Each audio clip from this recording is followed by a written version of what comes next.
Hey friends, I I came across some ideas recently.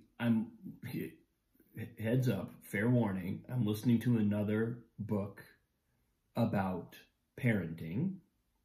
Well, it's a book about the brain, but it's specifically kind of oriented around understanding how young people's brains are being formed and what that means as far as kind of optimal ways of engaging with kids of various ages and understanding how their brain development is affecting their behavior and what expectations we might be helpful to keep in mind given all that. It's called The Whole Brain Child, and there's actually another book called Mindsight, which I can tell it's almost like this book is a plug for the other book because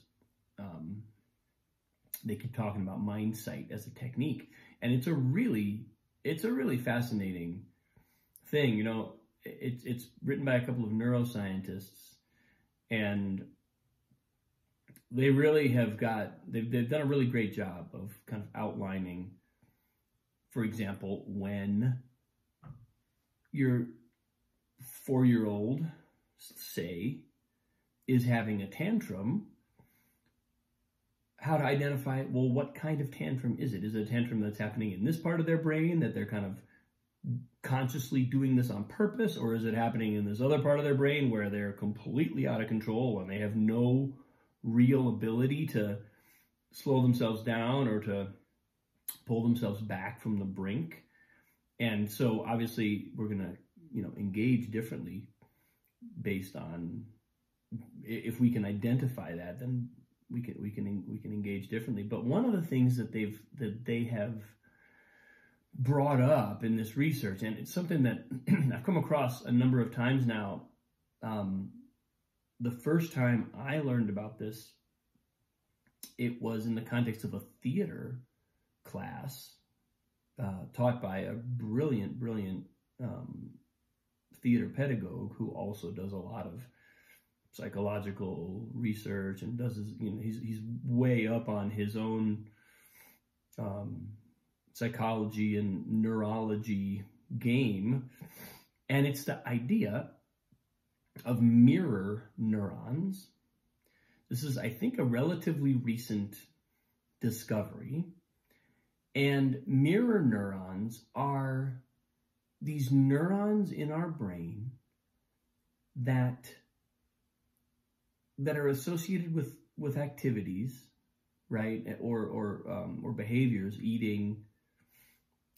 It can be anything from eating a food to performing an action, an athletic gesture or whatever, something on the piano, something on the violin, and anything that any kind of consciously engaged in behavior can be triggered. The neurological firing that is associated with that activity can be triggered simply by watching someone else do the activity.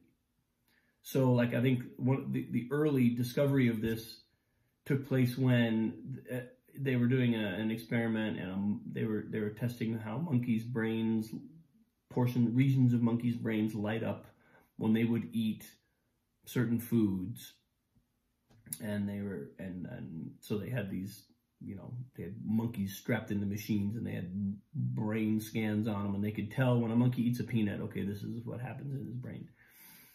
Well, then one of the researchers ate a peanut in front of the monkey, and the monkey's brain fired the exact same neural pattern.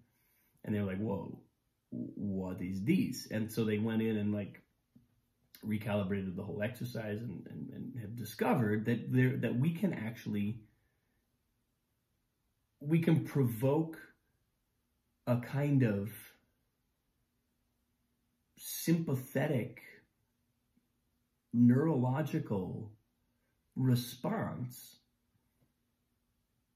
just by watching someone else do the thing.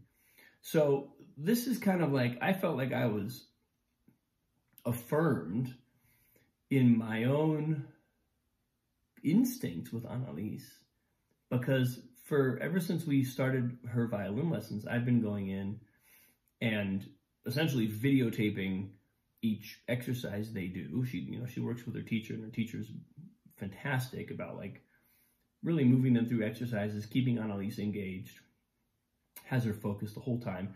And I just kind of get little videos of each thing they do, and then we go home and we watch those videos as part of our own practice. It kind of gives us a great kicking off point.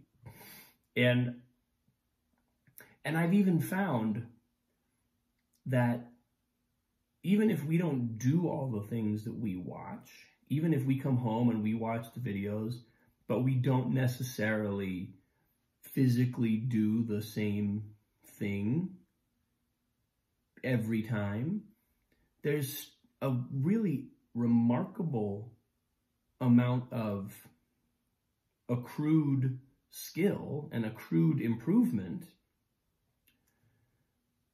that's kind of hard to explain, other than that watching the video is in some ways akin to practicing. It's akin to doing the thing. And again, I had heard about mirror neurons before this, and I sort of was loosely keeping that in mind as I was working with Annalise on violin. But it was really kind of cool to hear this affirmed in the Whole Brain Child, because I was like, oh yeah, this is actually really a good strategy. This really works. You can, because it's kind of like a nice gateway, right? You still got to get up and play. You still got to actually use your muscles and physically engage with the instrument. You can't learn it all by watching a video. But there's an awful lot that you can learn, and there's an awful lot of osmosis absorption that can take place. And so then I was kind of like thinking,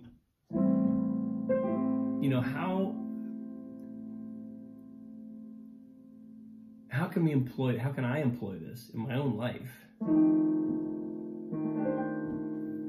Are there ways in which I could improve my own performance? I could develop and grow and actually progress in some significant ways through the use of this knowledge, right? What tools does this give me for assisting in my own improvement, my own growth? And it's interesting, because I have to say, like, when I watch a YouTube video of Sadhguru, for example, it's like I'm being brought into a sphere of consciousness, and all of a sudden I'm just resonating at that frequency. I'm just there. And God knows I have not done the level of practice or the level of lifelong yogic, practice that someone like Sadhguru has. But I almost feel like I get a little glimpse of access. I get brought in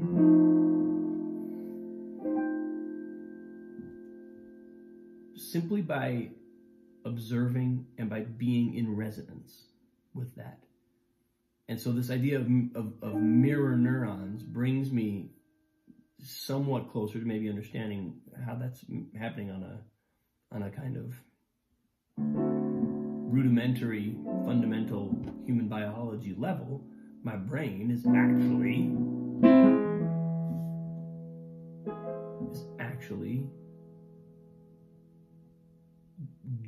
actually having the experience of someone with vastly more experience than I have, because I'm just allowing myself to project into it. I'm allowing myself to imbibe their neurological patterning. Now, this can be a force for good or it can be a force for ill. Obviously, we can also absorb, if somebody's experiencing high anxiety in our environment, we're going to drink that in. We're going to absorb it. Our mirror neurons are going to reflect that. So we want to, it's kind of like, it's a good reminder for the importance of cultivating the kinds of relationships, the kinds of environments, the kinds of experiences that we really want to be inviting, because they're actually going deeper than we think. They might be going in there in a way that we're not even really aware of.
Every once in a while, I just want to play the blues.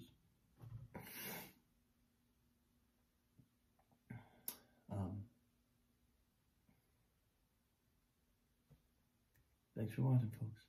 That's what I got today. Have a wonderful day. I appreciate you. Much love. I will see you tomorrow.